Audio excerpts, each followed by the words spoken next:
सभी का स्वागत करती हूँ अपने YouTube चैनल पर। और आज हम पढ़ेंगे पद परिचय। तो पद परिचय समझने के लिए सबसे पहले ये आपको पूरा वीडियो देखना होगा और जब आप देखेंगे तो समझ बहुत ही अच्छे तरीके से आ जाएगा। तो सबसे पहले पद परिचय का हम अर्थ जानेंगे, अर्थ यानी मीनिंग जानेंगे कि पद का मीनिंग क्या होगा और परिचय का मीनिंग क्या होगा। तो मैं बता दूं कि पद का मीनिंग होता है शब्द। शब्द यानी कोई भी शब्द हम यही ले लेते हैं, सोना, जातिवाचक, व्यक्तिवाचक, भाववाचक। भाव ये क्या है? ये शब्द ही है। बनाता ये क्या है? शब्द है। बट जब परिचय का बात करते हैं तो परिचय मीन्स होता है इंट्रोडक्शन। इंट्रोडक्शन किसी भी बात को हम किसी के बारे में भी कैसा वो है, कैसा दिखता है, क्या करता है, तो वो हुआ उसका परिचय। तो पद परिचय हम ये चार चीजों के आधार पर देखते हैं। आपको ये याद रखने की जरूरत होगी, लिंग, वचन, कारक और काल।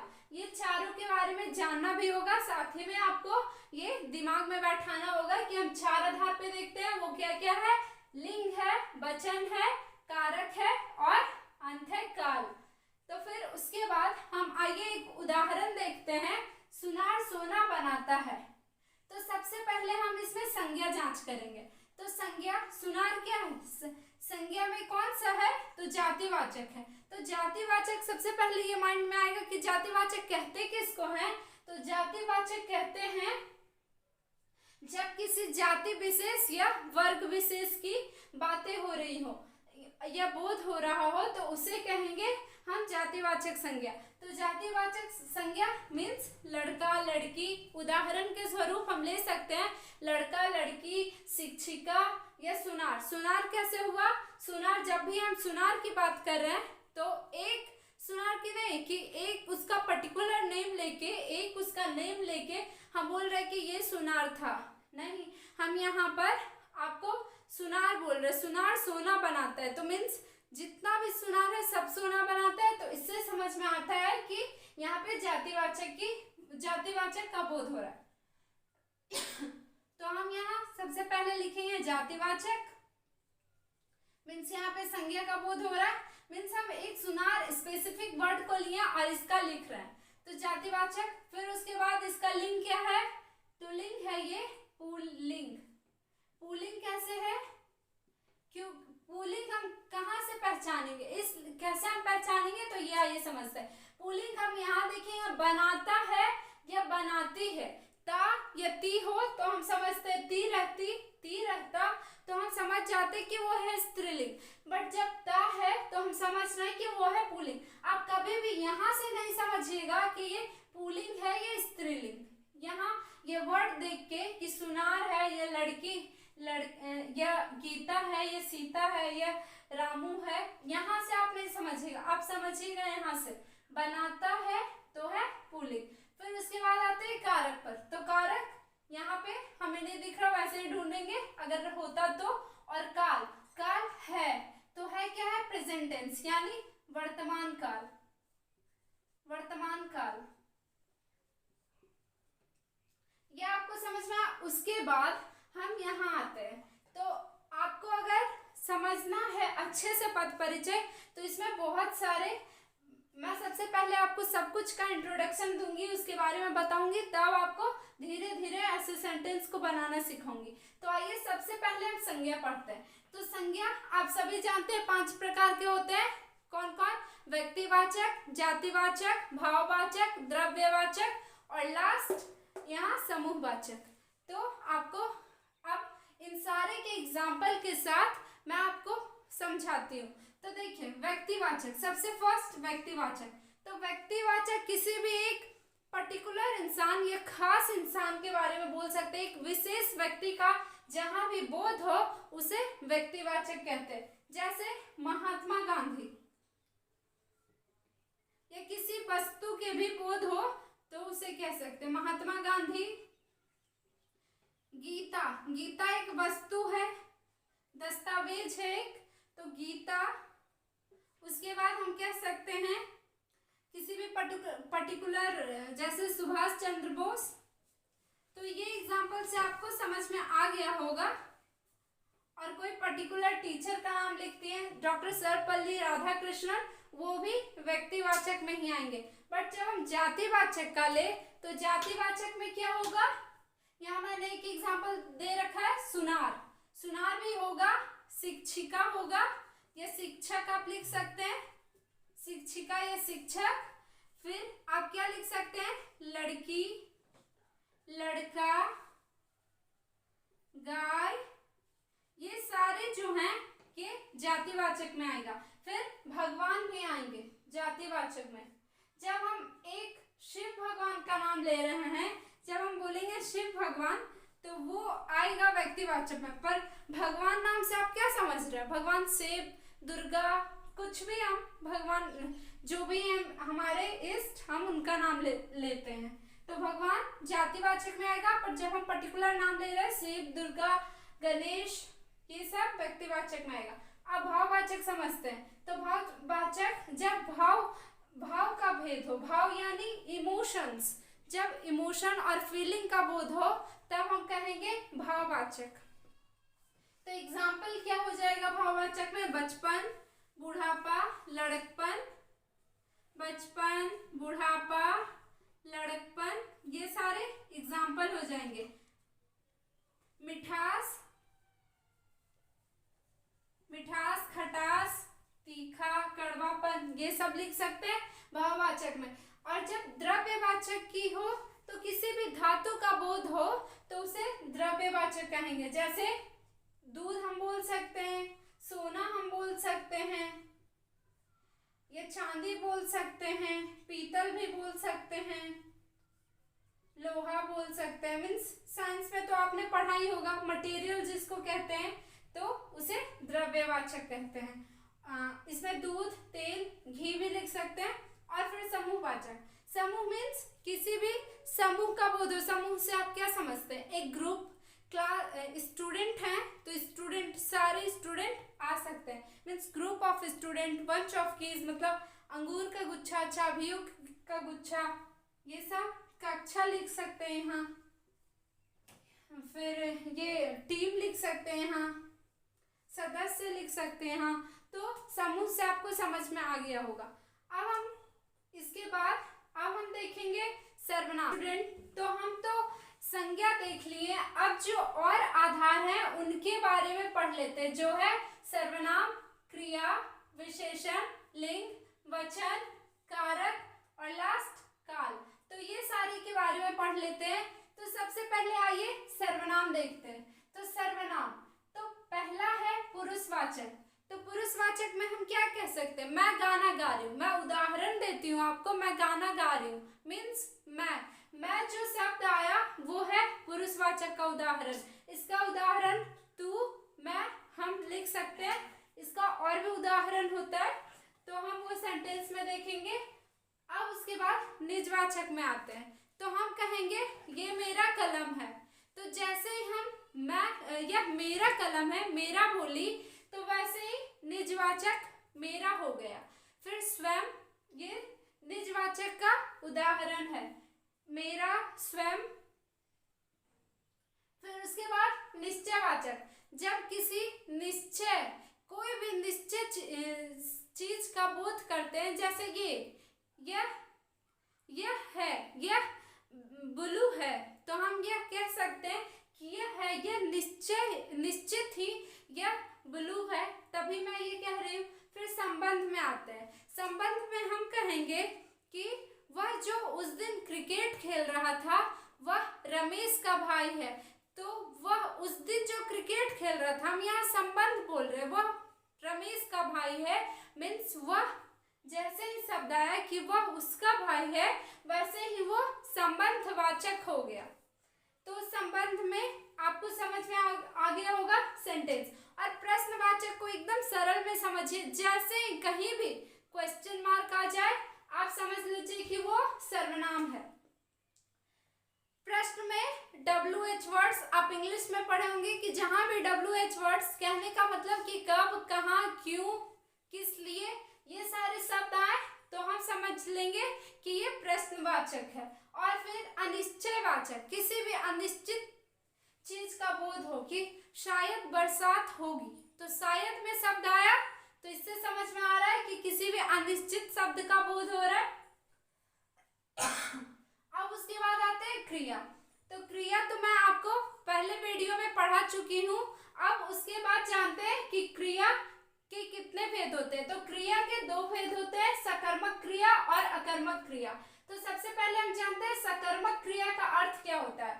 सकर्मक क्रिया का अर्थ कर्म के साथ, तो कर्म के साथ, तो उससे हम समझ लेंगे कि काम हो रहा और उसी के साथ, तो क्रिया हम समझेंगे सकर्मक क्रिया। और दूसरा है अकर्मक क्रिया, मीन्स बिना कर्म के, तो ये अकर्मक क्रिया कहलाता है। तो आप ये मेरी पहले वाली वीडियो देख के समझ सकते हैं कि सकर्मक क्रिया और अकर्मक क्रिया क्या होता है। मैंने इसमें ट्रिक्स से और उदाहरण से समझा रखी हूँ, आप ये जरूर देखिएगा। मैं नीचे लिंक शेयर कर दूंगी, आप जरूर देखिएगा डिस्क्रिप्शन बॉक्स में। अब आते हैं विशेषण।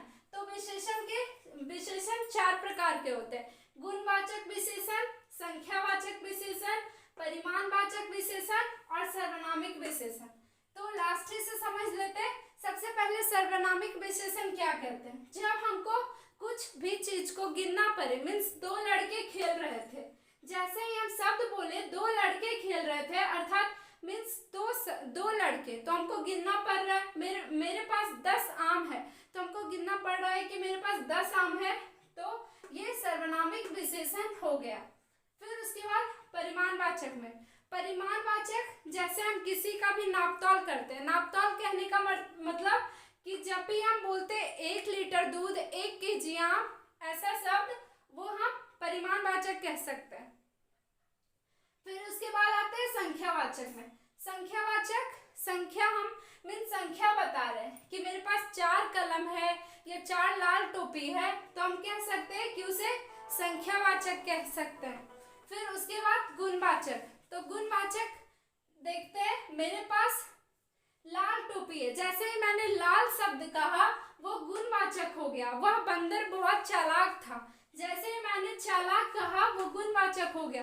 तो गुणवाचक का उदाहरण आपको समझ में आ गया होगा, और ये चारों का मैंने समझा दिया। और इससे ज्यादा डाउट होगा तो आप कमेंट करके बोल सकते हैं, और मैं जब सेंटेंस आपको पढ़ाऊंगी तो उसमें व्याख्या कर दूंगी। अब आइए आते हैं लिंग पर। तो लिंग कितने प्रकार के होते हैं, 2 प्रकार के, एक है स्त्रीलिंग और दूसरा है पुल्लिंग। तो स्त्रीलिंग और पुल्लिंग किसे कहते हैं। तो जब भी स्त्री जाति का बोध हो, स्त्री जाति मीन्स लड़की, औरत, ये सारा ले सकते हैं। जब भी स्त्री जाति का बोध हो उसे कहेंगे स्त्रीलिंग, और पुरुष जाति का बोध हो तो उसे कहेंगे पुल्लिंग। नर या मादा का बोध हो तो उसे कहेंगे पुल्लिंग। फिर वचन में आते हैं। तो वचन किसे कहते हैं। तो जब भी एक संख्या का बोध हो तो उसे एक वचन कहेंगे, और जब भी 2 या 2 से अधिक संख्या का बोध हो तो उसे बहुवचन कहेंगे। जैसे एक वचन में हम बोल सकते हैं आदमी जा रहा था, मीन्स एक आदमी जा रहा होगा, एक हम लगा देते हैं तो एक आदमी जा रहा था। बहुवचन 3 स्त्रियां बात कर रही थी, तो 3, तो यहाँ ये बहुवचन हो गया। अब आते हैं कर्ता कारक। तो सबसे इम्पोर्टेंट बात कारक में आपको इसका चिन्ह याद रखना होगा। तो चिन्ह याद करने के लिए आप रट लीजिए, कर्ता ने कर्म को करण से, आप ऐसे याद कीजिए, कर्ता ने कर्म को करण से संप्रदान के लिए आपादान से संबंध काके की, नानी रे बहुत होता है, मतलब जैसा भी ऐसा रिलेटेड वर्ड आए, का के की, अधिकरण में पर और संबोधन है अरे। तो आपको ये रटना पड़ेगा या तो याद करना पड़ेगा, ये समझ के आपको कैसे भी करके ये याद ही करना पड़ेगा। तो आपको बस ये चिन्ह याद रखेंगे तो आपका हो जाएगा बहुत ही इजी तरीके से। तो आइए कारक पढ़ लेते हैं। कर्ता कारक, कर्म कारक, करण, संप्रदान, आपादान, संबंध, अधिकरण और संबोधन। तो इसका चिन्ह भी पढ़ लेते हैं। कर्ता ने कर्म को करण से संप्रदान के लिए, आपादान से, संबंध का के की, अधिकरण में पर और लास्ट संबोधन है। अब लास्ट जो है काल। तो काल 3 प्रकार के होते हैं, वर्तमान काल, भूतकाल और भविष्यत काल। भविष्य काल तो वर्तमान काल जब भी है मीन्स हो रहा है, खा रहा हूँ, ये खा रही है, तो है जैसे ही शब्द आया आप समझ लीजिए कि वो अभी हो रहा है, जो भी अभी हो रहा है उसे कहते हैं वर्तमान काल।